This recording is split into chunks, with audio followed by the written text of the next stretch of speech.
वसई तालुक्यातील नानासाहेब कोळेकर म्हणून आपले साथी आहेत, मित्र आहेत.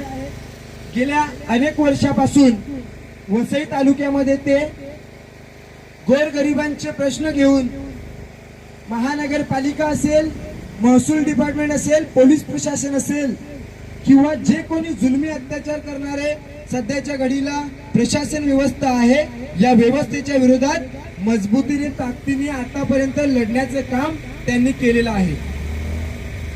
मात्र लाल बावट्याच्या आंदोलनाला आणि कार्यपद्धतीला बघून त्यांनी आज आपल्या ह्या लाल बावटा आणि DYO नावाची डेमोक्रॅटिक युथ ऑर्गनायझेशन जी आपली संघटना आहे, लोकशाही युवा संघटना, त्या संघटनेत आणि पक्षात प्रवेश घेण्यासाठी त्यांनी इच्छुकता दाखवलेली आहे.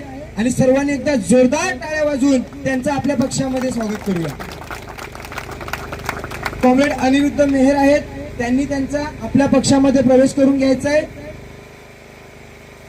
अरे लढेंगे लढेंगे, कमाने वाला लूटने वाला नया जमाना, अरे हमसे जो टकराएगा कॉम्रेड तुम संघर्ष करो, कॉम्रेड तुम संघर्ष करो, अरे कॉम्रेड तुम संघर्ष करो.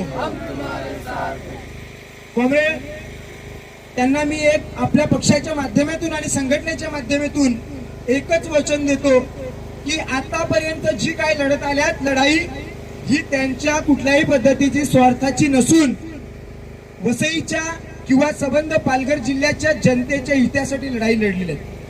वसई विरारच्या आयुक्तांची कार सुद्धा फोडण्याची हिंमत त्यांनी दाखवलेली आहे. मात्र ह्यापुढे लाल बावटा आणि आमची DYO नावाची जी संघटना आहे, आम्ही त्यांच्या पाठीशी पूर्णपणे खंबीरपणे उभे राहू आणि प्रत्येक आंदोलनात किंवा कुठल्याही वाऱ्या वादळामध्ये आम्ही आमच्या लाल बावट्याच्या वतीने त्यांच्या सोबत खंबीरपणे उभे राहून त्यांच्या खांद्याला खांदा लावून काम करण्याचे प्रयत्न करू. त्यांनी त्यांचे 2 शब्द मांडावेत आणि आपले काय त्यांना कसं काय वाटतंय ते त्यांनी लोकांच्या समोर ठेवा माध्यमांच्या माध्यमातून.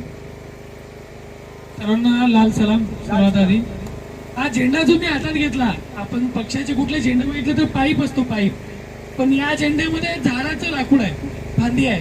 म्हणजे हे सांगतंय की आपण किती ग्राउंड लेवल मधून वर आलोय. आणि दुसरी गोष्ट अशी की या पक्षामध्ये किंवा या संघटनेमध्ये कुठल्याही प्रकारचे मोठे नेते नाही आहेत, कुठलेही प्रस्थापित नेते नाहीत किंवा श्रीमंत नेते नाहीत. आपल्यासारखेच गोरगरीब आणि संघर्ष करणारी मुली आहेत आणि संघर्ष करणारे नेते आहेत. यासाठी या पक्षामध्ये मी प्रवेश घेतलेला आहे आणि जशी संघटना माझ्यासोबत राहील तशाच प्रकारे मी संघटनेला देखील माझा जीव असेपर्यंत संघर्ष करत राहीन आणि लढत राहीन. धन्यवाद.